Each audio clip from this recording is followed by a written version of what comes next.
Okay, so I'm here in the forest with my parents. They own this land here, and we're doing a little bit of firewood collection. So here we got a white oak that had fallen down. White oak is probably the best firewood around here. There are a couple that have a higher BTU density, but white oak is right there in the top. And the problem is we have it right in the middle of the woods. There are low spots all around. There's no truck access. I don't have my tractor here. We can't pull the log out. So what we have to do is cut it up into rounds in the woods, and even the rounds, something like this, is really too big to comfortably carry out by hand, and we don't want to hurt our backs. So the idea is we're going to split it at least to some degree here in the woods so that we can carry it out by hand a little bit more easily. Over the years, I've split wood in a lot of different ways. The traditional method of having a stump and then putting the log on top of the stump, splitting it, having both halves fall on the ground, putting those back up, and repeating that process a million times is really difficult on your back, and it's unnecessary. So what I'm going to share today is an alternative way to chop wood that for me has been a lot quicker, more effective. It seems like it's a little bit more dangerous, but ultimately I don't think it is, and has saved me a lot of time and energy. So stick around. So the plan here is to just split the wood laying on the ground. It sounds a little bit crazy, but it actually works out really well. It doesn't, it's surprising that you don't really need a whole lot behind the log to make it split. So what I'm gonna do here is work just for a couple minutes here without any explanation, and then afterwards we'll do a more detailed explanation of how I make sure that I'm doing this safely and some things to consider if you want to give this a try. So I'll just go for it for a few minutes and then we'll have a discussion.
You got it? So I just wanted to explain a couple things about how I do this and how I approach it that make it work. Obviously, the footing is a really challenging issue, so you want to make sure you have pretty stable footing before you swing the axe. One of the things to consider is the axe can definitely glance off a piece that's not faced the right way, and it could hit your feet, right? So you really want to be careful. You certainly don't want to be up on a log splitting it. Some people do that. That seems a little bit dangerous to me. And if this log is here, is laying on the ground, there's nothing behind it, you would think that that'd be relatively difficult to split, but it's actually, it'll probably split, but I don't want to have my feet here. If I swung here and I missed and I glanced off the side, you could put the axe right into your feet. If on the other hand, you're past it and it glances off, it's, I guess, every once in a while you can get a glance that turns an axe almost 90 degrees. Generally, that's not likely. So if you're past it and it's behind your feet, if you miss, it's probably going to go to the side, and you're generally not going to be in a dangerous position. So you put it past you, you go like that, it's split, and you never had to lift anything up. And you're not really bending down, you're not picking it up. It's not more dangerous. I'm going past it, splitting it again. So that's one move, and you do have to get used to doing that on either side, lefty or righty, which takes a little bit of time. And then something like this one, you know, you can move it around, but you might be able to just sneak in like that, get it split. It's almost like practicing on your golf swing. I really love spending a lot of time golfing, so very good for that. But again, you don't want to be trying to split something where your feet are close, where it could glance off and hit you in the leg. You want to get past it, mostly hit something that's behind you like that.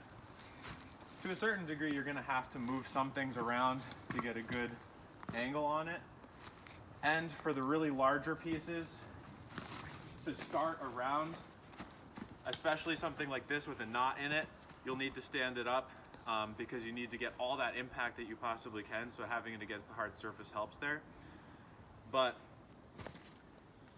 essentially, it's about finding a relatively stable spot, seeing an angle. This one is going to split that way. And with a large one like that, you could knock it off 2 or 3 times without even having to move. The other thing is you can use logs to protect yourself as well. So they've got this big one right here. If I take a crack at that piece that's on the other side of it, you know, even if something glances, you have a big log between you and that piece that you're hitting, you're in a safe place there. So there's a lot to learn, there's a lot to practice since you're going to be hitting from both sides, and there's a lot to consider. So if you want to try it, just start really slowly. Start with that move where the log's behind you, where it's really pretty safe, and just take it slowly, one step at a time from there.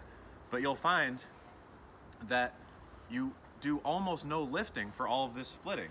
All of this only took 20 minutes with no lifting, which for me is a really big improvement in the workflow. So anyway, I hope that was a little bit helpful. If you have any questions, please feel free to ask. Thank you. A little bit of refinement. It doesn't look like we're going to be able to get the whole pile carted over and stacked. We have to bring it all the way over there, which is kind of treacherous with the wheelbarrow.